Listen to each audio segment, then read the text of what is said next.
John Charles Lodge, born on July 20, 1943, and passing on October 10, 2025, was more than just a musician. He was a dreamer, a poet, and a man whose soul was intertwined with the rhythm of music. Best known as the bass guitarist, co-lead vocalist, and songwriter for the iconic rock band the Moody Blues, John was the quiet architect behind some of the most profound melodies in rock history. His music was not merely entertainment, it was emotion captured in sound, expressing love, hope, and reflection. Over decades, his gentle yet commanding presence inspired countless fans around the world. Beyond his musical legacy, John was a devoted husband, father, and man of faith, whose warmth and humility left as much of an imprint as his artistry. At the time of his passing, his net worth was estimated at $18 million, the fruit of a lifelong devotion to the art of creation. He was born in the peaceful suburb of Birches Green, near Erdington in Birmingham, England, where he attended Birches Green Infant and Junior School and later Central Grammar School. Even as a young boy, his imagination was alive with rhythm. Influenced by the groundbreaking energy of Buddy Holly and Jerry Lee Lewis, John found himself drawn toward the pulse of rock and roll. By age 14, destiny placed him in the path of Ray Thomas, a kindred spirit who would later join him in shaping the Moody Blues' distinctive sound. Though he pursued engineering at Birmingham College of Advanced Technology, his true calling remained music, his first love and lifelong companion. In the early 1960s, Birmingham's music scene was buzzing, and John was right in its center. Alongside Ray Thomas, he co-founded El Riot and the Rebels, a group that played small local venues bursting with energy and life.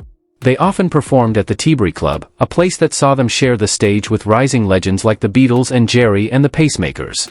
Despite his growing success, John made the difficult decision to step away for a time to finish his studies, unaware that this pause was merely preparation for something extraordinary waiting ahead. By 1966, fate came calling again. The Moody Blues, then a young band in search of a new identity, invited John to join after their bassist, Clint Warwick, departed. Reuniting with Ray Thomas and joining forces with guitarist Justin Hayward, John helped transform the group from a rhythm and blues outfit into one of the most innovative and spiritually rich rock bands in the world.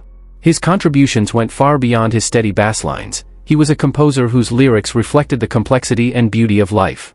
Songs such as Isn't Life Strange and I'm Just a Singer, in a rock and roll band, became hallmarks of the band's reflective and philosophical nature, earning John multiple ASCAP songwriting awards. His collaboration with Hayward on Gemini Dream, which reached number 12 on the Billboard Hot 100, also brought critical acclaim. In 1985, the Moody Blues received the prestigious Ivor Novello Award for Outstanding Contribution to Music, a fitting tribute to a group whose harmonies transcended generations. John's creativity extended beyond the band. In 1975, he and Hayward released Blue Jays, an album filled with tenderness and introspection that revealed the deep musical chemistry between the two. 2 years later, he unveiled his first solo album, Natural Avenue, highlighted by the heartfelt single, Say You Love Me. The record showcased a personal side of John, romantic, thoughtful, and deeply spiritual. During the same decade, he explored production, working with the band Trapeze on their first 2 albums. Every project he touched bore his signature blend of discipline and emotion, merging precision with heart. In 2015, John released 10,000 Light Years Ago, a nostalgic and forward-looking album that reunited him with his longtime Moody Blues bandmates Ray Thomas and Mike Pinder. The project reflected both his gratitude for the past and his optimism for the future. He continued to tour internationally, his performances filled with vitality and joy, as if music itself kept him young. Audiences across the world could sense that he wasn't merely playing songs, he was sharing pieces of his soul. Even as the years went on, John's passion for his craft never waned. In 2019, he joined Yes, Asia, and Carl Palmer's ELP Legacy for the Royal Affair Tour, a celebration of progressive rock history. Later that year, he performed on the Cruise to the Edge, a floating rock festival that brought together legends and new artists alike. It was during this time that his friendship with John Davison of Yes deepened. Davison would later become romantically involved with John's daughter, Emily. The following year, as the world came to a standstill during the pandemic, John continued to create. From his home studio, he recorded In These Crazy Times, a moving reflection on love and endurance. The project became a family collaboration. His son Christian played lead guitar, his wife Kirsten and John Davison contributed harmonies, and Emily oversaw the project's management. It was more than just a song, it was a family's testament to resilience and love in uncertain times. John's personal life was as fulfilling as his career. On September 10, 1968, he married Kirsten, the love of his life and constant partner for over 50 years. Together they built a home defined by love, faith, and laughter. Their children, Emily and Kristian, were not only his pride and joy but also his creative companions. John's devotion to family was matched only by his deep Christian faith. As an evangelical believer, he credited his spirituality with keeping him grounded amid the chaos of fame. "My faith kept me steady," he once said. "It reminded me that music is a gift to be shared, not owned." That humility, rare in the world of rock, was one of his defining traits. On October 10, 2025, the world of music grew quieter with the news of John Lodge's passing at the age of 82. His family described his death as sudden but peaceful, surrounded by love in his final moments. Though his earthly journey had come to an end, his voice and his music live on, timeless, tender, and eternal. John's influence on modern music is immeasurable. His gentle precision on bass earned him a place among legends. Bass Player magazine named him one of the top 10 bass players of all time.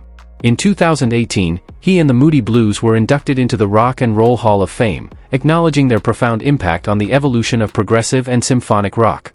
A year later, he received the Lifetime Achievement Award at the annual Prague Awards in London, a crowning moment for a man who never sought glory, only authenticity.